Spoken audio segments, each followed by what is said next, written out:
Olá, sou o professor Rubens Ramos. Vamos ver aqui um outro fundamento de sistemas de transporte, movimento e desempenho de veículos, parte 3. Nessa parte 3 vamos ver o estudo dos aviões. Temos três principais modos, os quais um deles se divide em dois grupos. O modo de rodoferroviário, né? São veículos que possuem rodas, portanto, há uma interação de rodas com a via. Esses veículos então vão sofrer a resistência desse contato, rodas e via, além do ar no corpo do veículo, inclinação de vias e curvas. São então caminhões, carros, ônibus, trens. O modo aquático, onde as forças atuantes são as forças da água, no casco do navio, o ar na parte superior do navio, atua também a resistência do ar, e a formação de ondas com o movimento do navio, que a gente vê nessa figura, as ondas formadas na frente do navio. E o aéreo, que basicamente então é o ar na fuselagem e aquela força resultante do peso do avião que tem que ser mantido no ar. Então essas são as forças principais que atuam nos veículos. Vamos ver em cada um como é que isso acontece. Na análise do movimento dos veículos, vamos usar aqui a física de Newton, força igual a massa vezes aceleração, dvdt. E vamos chamar de esforço do trator, aquele esforço para mover o veículo na direção do movimento. E a resistência ao movimento vai ser, então, todas as forças que são contrárias a esse movimento. De tal modo que o esforço do trator menos a resistência é igual a massa vezes a aceleração, dvdt. Quando o veículo se move a velocidade constante, então, isso aqui é constante, é igual a zero, a derivada, e, portanto, o esforço do trator será igual à resistência ao movimento. Então, cabe entender qual é essa resistência ao movimento que vai então exigir a força necessária para mover o veículo a V constante e, portanto, uma potência necessária, já que temos que no final potência é igual a força vezes velocidade. Então, dado uma velocidade constante e uma força contrária, que será a força de resistência, haverá então uma potência necessária para manter o veículo se movendo naquela direção. Vamos ver também o efeito do plano inclinado, né, o efeito da força da gravidade contra o movimento, no caso dos veículos que se movem sobre a superfície do planeta. Vamos ver também que o avião se move basicamente porque existe uma inclinação da asa chamada ângulo de ataque em relação à trajetória do movimento, e esse ângulo da asa é que faz com que o avião se mantenha no ar. No caso de avião e também navio, e também do trem de alta velocidade, entramos aqui a mecânica dos fluidos, como conhecimento necessário para entender o movimento de navios, aviões e trens de alta velocidade. Temos a resistência do ar contrária ao movimento, o que também acontece para veículos terrestres, como carros, caminhões, ônibus, trens normais e bicicletas também. Quando o veículo é longo, no caso do trem, nós temos uma força de atrito do fluido em função do comprimento do veículo e seu diâmetro, como fosse um diâmetro hidráulico. Aqui também se usa os conceitos de escoamento turbulento, número de Reynolds, que é uma relação entre a força de inércia e a força de viscosidade, né? Produz então o conhecido número de Reynolds, velocidade vezes o comprimento, né, uma dimensão de comprimento pela viscosidade dinâmica. O número de Froude, que mede a relação entre a inércia e a gravidade, que resulta nessa expressão U sobre raiz de GH. Esse é o termo que nós usamos, por exemplo, em escoamento em canais, né? E o número de Mach, que vai ser a relação entre a inércia e a compressão do fluido, que basicamente, então, no caso do ar, a relação entre a velocidade do veículo no fluido e a velocidade do som. E esse número de Mach, então, vai afetar o movimento de aviões e também o de cada vez mais se aproximando de trens de alta velocidade, embora os trens de alta velocidade serão basicamente efeito do número de Reynolds. Veremos isso ao longo dessa aula. Nós vimos na parte 1 a existência e movimento de veículos rodoviários e ferroviários, que é composto, de modo geral, do rolamento, né, da deformação entre roda e via, da via, do ar e da geometria do traçado da via. No caso rodoviário, a existência da via é desprezível, ficamos com a existência do rolamento, a existência do ar e o traçado em termos de rampas. No caso ferroviário, temos a existência de rolamento, a existência da via, a existência do ar e a existência da geometria baseada em rampas e em curvas. Na parte 2, vimos a existência e movimento em navios, que depende do atrito do navio, do casco com a água, esse mesmo atrito em função do tamanho do navio, a formação de ondas baseado na velocidade e no formato do navio, e o ar. Aqui no caso o ar, é feita então a conversão desse coeficiente do ar em termos médios, para que ele possa entrar na equação e como coeficiente total, a ser multiplicado pela densidade da água, a superfície molhada e a velocidade ao quadrado. Nessa webaula vamos explorar então a existência e movimento em aviões, né? O esforço trator tem que ser capaz de duas coisas. Uma, manter o avião no ar, quer dizer, isso chama-se sustentação ou lift em inglês, né? Para compensar o peso do avião, e vencer as forças de arrasto geradas pelo movimento do avião no fluido ar. Para entender os aviões, veremos como é o movimento típico de aviões comerciais num esquema, numa rota de transporte. Vamos ver aqui nesse voo Lisboa-Madrid da TAP, um típico voo às etapas. Então temos no início aqui do terminal de passageiros, o avião se desloca taxiando, chamando isso, taxiamento. Então ganha velocidade e tal, vai até a pista, depois na cabeceira acelera, atinge a velocidade para decolagem, então faz a decolagem e inicia então a subida. Nessa subida então há um ganho de velocidade e altitude, acelerações positivas horizontal e vertical. Chega no voo de cruzeiro, nível constante de altitude e velocidade constante, então aceleração horizontal e vertical nulas. No final do voo de cruzeiro começa uma descida, velocidade variável e descendo, perdendo altitude, ainda com velocidade, você sabe. Então entra na fase de aproximação da pista e ao chegar na pista pousa e depois baixa a velocidade, o taxiamento até o terminal. Vamos ver mais uma vez, agora acompanhando a trajetória do avião no voo aqui em cima, observando aqui esse percurso do avião, né, como é que ele vai fazer a sua rota. Então toda essa parte inicial é no aeroporto, né, ele está aqui no mesmo aeroporto de Lisboa, se posicionando para a pista, inicia a decolagem, decola, inicia a subida, essa faixa azul claro aqui em cima, você observa, está subindo então, pegou a aerovia já, depois muda para outra aerovia, iniciou a descida, e agora chama de aproximação. Isso aqui é um traçado definido pelo aeroporto, vai descendo em direção à pista, se alinhando, se aproxima, pousou e finalmente chegou no aeroporto.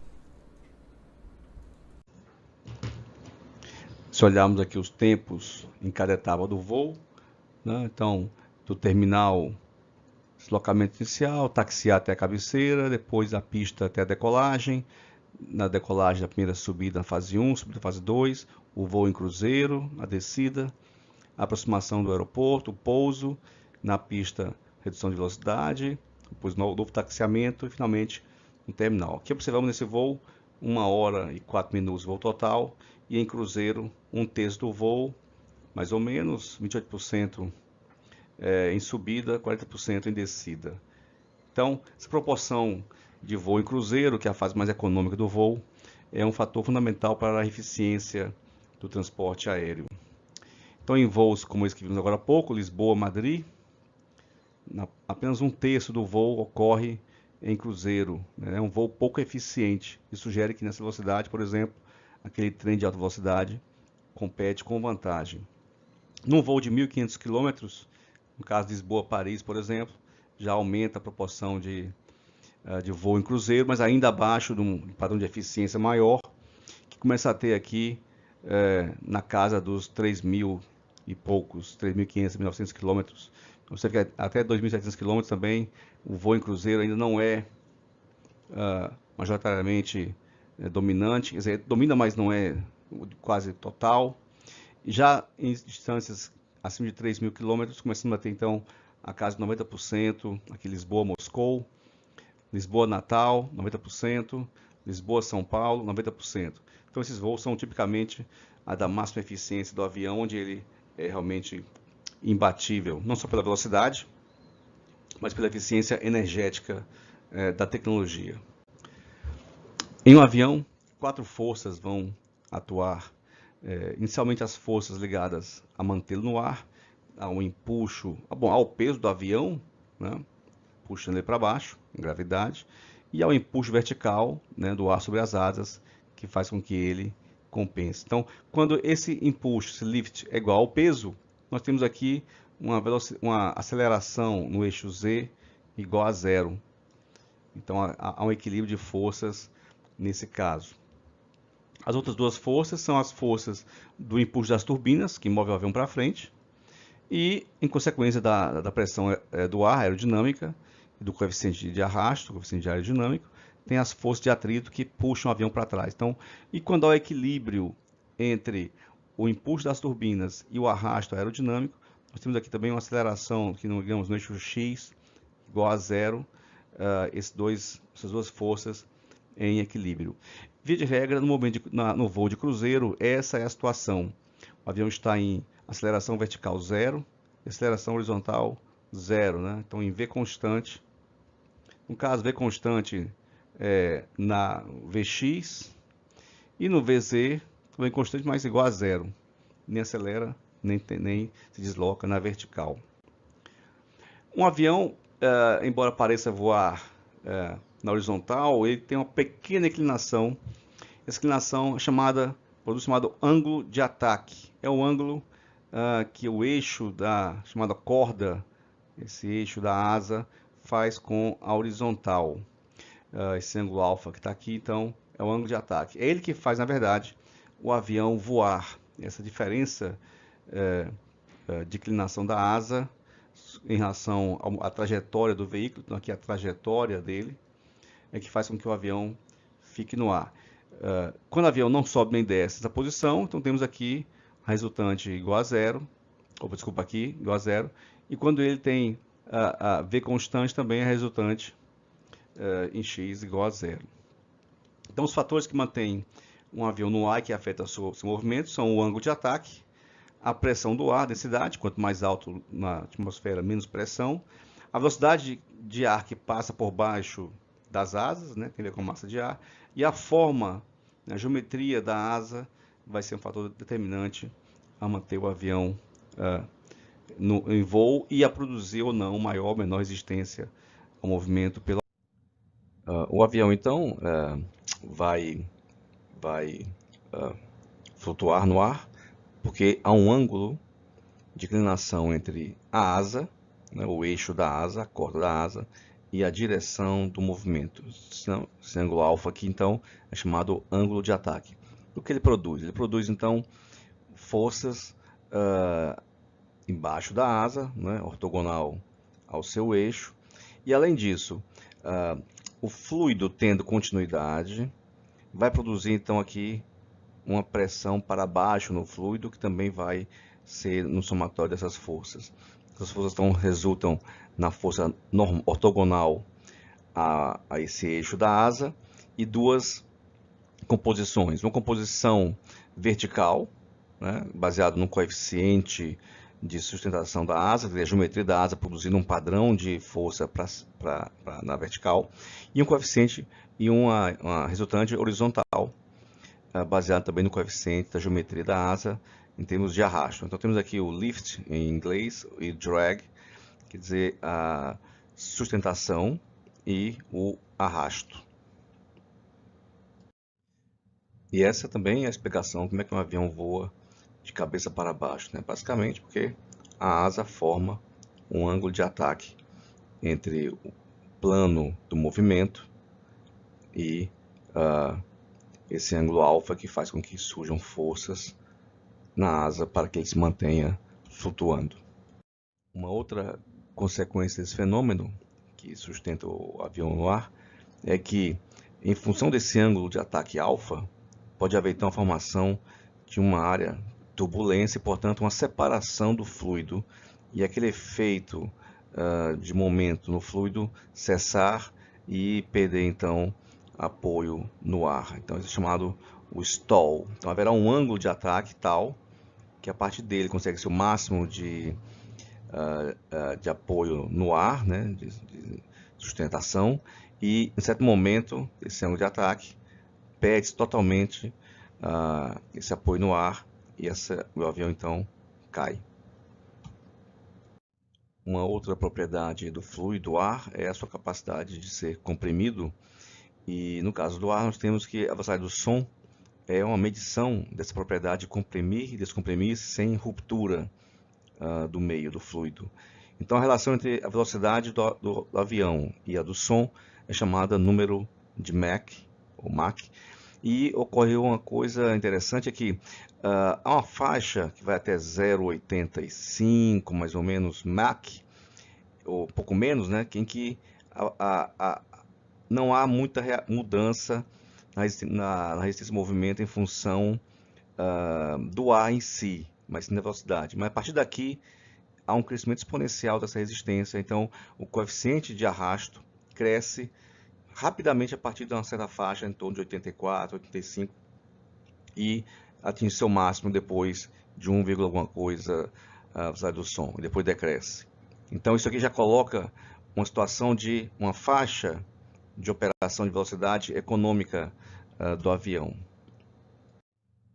E essa faixa para muitos aviões é na ordem de 0,826 Mach, ponto 826 Mach, onde se obtém o máximo de rendimento por combustível. Aqui temos nesse gráfico milhas náuticas por 1000 kg de combustível.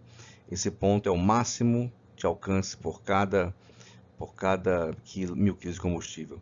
Entretanto, observa-se também na parte comercial que se aumentar um pouco a velocidade, né, quer dizer, passar aqui de 0,826 para 0,840, há um acréscimo de 1% de combustível, mas há uma redução de tempo de viagem. Então, para viagens longas, pode ser compensador gastar um pouco mais de combustível e ganhar uma redução de tempo de viagem. Os veículos rodoviários, trens, navios, se acaba o combustível para o esforço trator, ele fica lá. Mas o avião, se acabar o esforço trator, ele vai cair. Então, é necessário haver um equilíbrio no do projeto do avião entre a sua estrutura, o seu alcance em geral, use milhas náuticas como medição, e a sua capacidade de carga, né, o payload, passageiros mais carga. Então os aviões são basicamente uma viga de cada lado, apoiado no ar e com o peso total da estrutura aqui. Então esse cálculo estrutural visa manter o avião íntegro na sua estrutura. E no final então teremos cada avião com um projeto e resultando num gráfico como esse que está aqui, que é de desempenho em termos de carga e alcance, né? Este baixo aqui o alcance. Então, por exemplo, aqui em cima temos, dada a estrutura, o máximo de carga foi colocado, ainda colocado nenhum combustível, porque o alcance é 0, e coloca-se combustível até o ponto A. No ponto A, então, temos o máximo de carga útil aqui, bagagens e carga no porão, mais combustível que o avião suporta decolar. Essa curva de A até B é a curva em que, para que eu possa aumentar o combustível nos tanques ainda, tem que ir reduzindo carga até o ponto B. E a partir daqui, uma outra curva vai também ditar essa estrutura essa composição de combustível e carga no avião. Então, a combinação de combustível e carga vai ser função da estrutura, né, do avião, do cálculo estrutural. Em geral, vamos ter a situação onde entre A e B, que é o máximo peso na decolagem que o avião suporta como estrutura, vai estar aqui a configuração dos passageiros. Então, aqui, por exemplo, nesse ponto aqui, o avião pode voar 2.000 milhas náuticas, está com todos os passageiros, todos os assentos cheios com suas malas, e ainda assim carregar mais um volume de carga de porão adicional. Aqui um exemplo do A320 da Airbus, também alcança na faixa dos 3.500 total, mas na prática, com os passageiros plenos, na faixa aqui de 2.900, 2.800 milhas náuticas, que está mais ou menos 5.500 quilômetros de distância. Do mesmo modo, então, uma configuração, o projeto do avião visa tentar equilibrar a estrutura, o alcance e aí o combustível que é colocado, os passageiros, em termos de quantidade de passageiros que vai transportar, e a carga adicional que se vai transportar, que é a diferença entre passageiros e carga total, dada a estrutura do avião. Aqui um gráfico de desempenho de um avião maior, avião de voos intercontinentais, o A350. Você vê aqui temos todos os voos em direção a Londres, Heathrow. Então aqui é Natal, em termos de distância, aqui é Guarulhos, aqui é Buenos Aires, Ezeiza. Você vê que Natal, o avião pode voar com todos os passageiros embarcados, lotado, com suas malas, e ainda assim ter mais cargas. Também de Guarulhos, com todos os passageiros e o porão cheio de cargas. E Buenos Aires, todos os passageiros e um pouquinho a menos de cargas aqui, talvez umas 2 toneladas, 3 toneladas ou 4 a menos de carga. Então, cada avião tem a sua configuração para um fim comercial do seu uso na operação das empresas de transporte aéreo. Vimos nessas 3 partes. Na parte 1, o transporte rodoviário e ferroviário, né? A existência do rolamento, que é a deformação entre roda e via, a existência da via, que tem a ver com a forma da via, sem ser a parte geométrica, a existência do ar, e a existência da geometria da via, basicamente, inclinação e rampa. No caso do transporte rodoviário, a parte via é desprezível. No caso do transporte ferroviário, não, teremos rolamento, via, ar e geometria da via em termos de rampas e curvas. Vimos o transporte aquaviário marítimo, o atrito com a casco-água, atrito casco-água pelo comprimento do navio, a formação de ondas e também a resistência do ar, fazendo parte dessa equação. E o transporte aéreo, a resistência do ar e o peso do avião, exigindo um esforço para sustentar o avião no ar e para vencer o arrasto. No caso do transporte rodoviário e ferroviário, vimos que, por exemplo, no caso rodoviário, a partir aqui de 80 km por hora, mais ou menos, começa o ar a dominar a força de resistência, a ser o principal. No caso de trens, dependendo da configuração de cargas, né, a partir de 50 por hora ou até menos, 30 por hora. No caso de navio, a formação de ondas em função do formato do navio, né, o número de fluidos passa a ser a variável fundamental. Então aqui temos o número de fluidos em função do tamanho do navio e a velocidade de operação, que vai gerar então velocidades que minimizam essa formação de ondas. Então navios andam bem devagar. E no caso de aviões, a compressão do ar e a relação da velocidade do ar com a do som, né, o número de Mach, limita aqui também, em termos econômicos, a velocidade de operação dos veículos. E é isso, essa foi a nossa parte 3 sobre desempenho e movimento dos veículos. Estudamos aqui os aviões. Obrigado, sou o professor Rubens Ramos.